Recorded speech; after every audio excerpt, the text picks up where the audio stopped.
देखिए ऑडियंस के एक्सपेक्टेशंस तो हमेशा बहुत हाई रहते हैं विशाल भारद्वाज की फिल्मों से। उनके एक्सपेक्टेशंस भी थोड़े अलग होते हैं। आमतौर पे लोग विशाल जी का नाम सुनते हैं, उनको लगता है कि बड़ी डार्क फिल्म होगी, गंदी फिल्म होगी, अडल्ट फिल्म होगी। ये उनके लिए बहुत अलग फिल्म है। पहली बार उन्होंने यूए फिल्म बनाई है, which is a very big thing for us. पहली बार उन्होंने कॉमेडी फिल्म बनाई है और मुझे समझ भी नहीं आता है कि उन्होंने पहले क्यों नहीं बनाई, क्योंकि उनका सेंस ऑफ ह्यूमर गजब का है।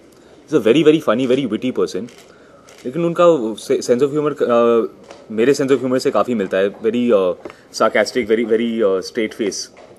तो he and I actually got on very well. उनके जोक्स मुझे बड़े पसंद आए। I think that's what attracted me also to the script.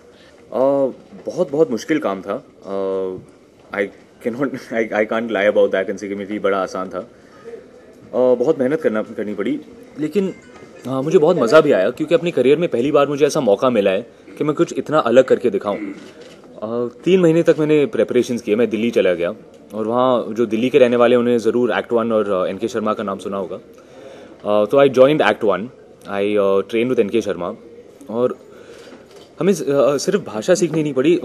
हर एक शहर, हर गांव का एक बोलने का एक अंदाज़ होता है, एक लहजा होता है, वो भी सीखना पड़ा। क्योंकि शब्द तो कागज़ पर लिखे होते हैं, you can just read from that and से इट, लेकिन फिर आप कन्विंसिंग नहीं होंगे। तो मुझे वहाँ के अंदाजे सीखने पड़े। और मेरी खुशकिस्मती ये थी कि हमारे थिएटर ग्रुप में 2 लड़के थे जो रोहतक के रहने वाले हैं। तो उनके साथ बैठकर जब हम रिहर्सल्स नहीं भी कर रहे होते थे, बैठ के जब चाय पी रहे थे, आप किसी को देखकर उन्हें ऑब्जर्व कर सकते हैं। आप देख सकते हैं कि वो बैठते कैसे हैं, वो सिगरेट कैसे जलाते हैं, अपने चश्मे कैसे पहनते हैं, उतारते हैं। तो ये सब देख के, ऑब्जर्व करके आपको सीखने को मिलता है कि वहाँ के लोग होते कैसे हैं। And that was very helpful for me.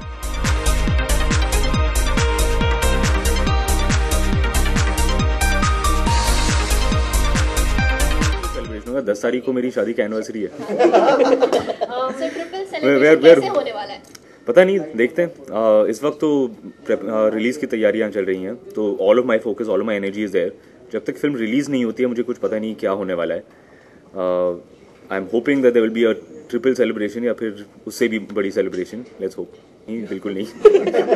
अब तक मैंने तो इसके बारे में कुछ सुना नहीं है। अखबार में ज़रूर कहानी पढ़ी थी मैंने, उससे आगे मुझे कुछ पता नहीं है। But would you like to do the sequel? पता नहीं, अगर कहानी अच्छी हो ज़रूर करूँगा। विशाल के साथ काम करने में बहुत बहुत मज़ा आया मुझे। I would love to do another film with him. अब तक हमारी कोई चर्चा नहीं हुई कमीने 2 के बारे में, but if he would like to work with me, I am happy to work with him. Once upon a time की शूटिंग अभी इस वक्त तो नहीं चल रही है, क्योंकि मैं मटरू के प्रमोशंस में बिजी हूँ। अगले 8-10 दिन के बाद दोबारा शुरू होने वाली हैं। We finished about half the film, 40-50% ख़त्म हो चुका है, लेकिन काम बहुत बाकी है।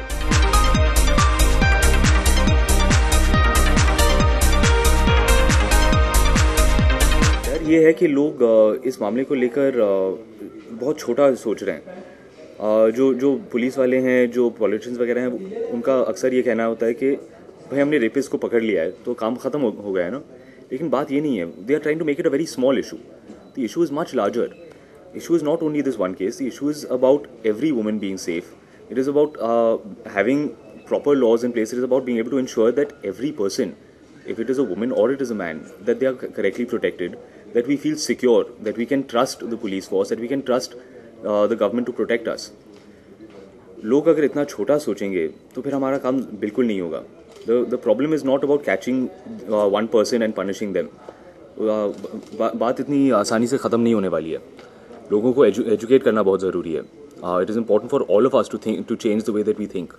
It is important for people to be a little more educated. My fear is that very often in India, we tend to not view women as equals. We do not have a society of equals. We have a society where women are instinctively viewed as inferior, and that until that changes, we are not going to fix the problem.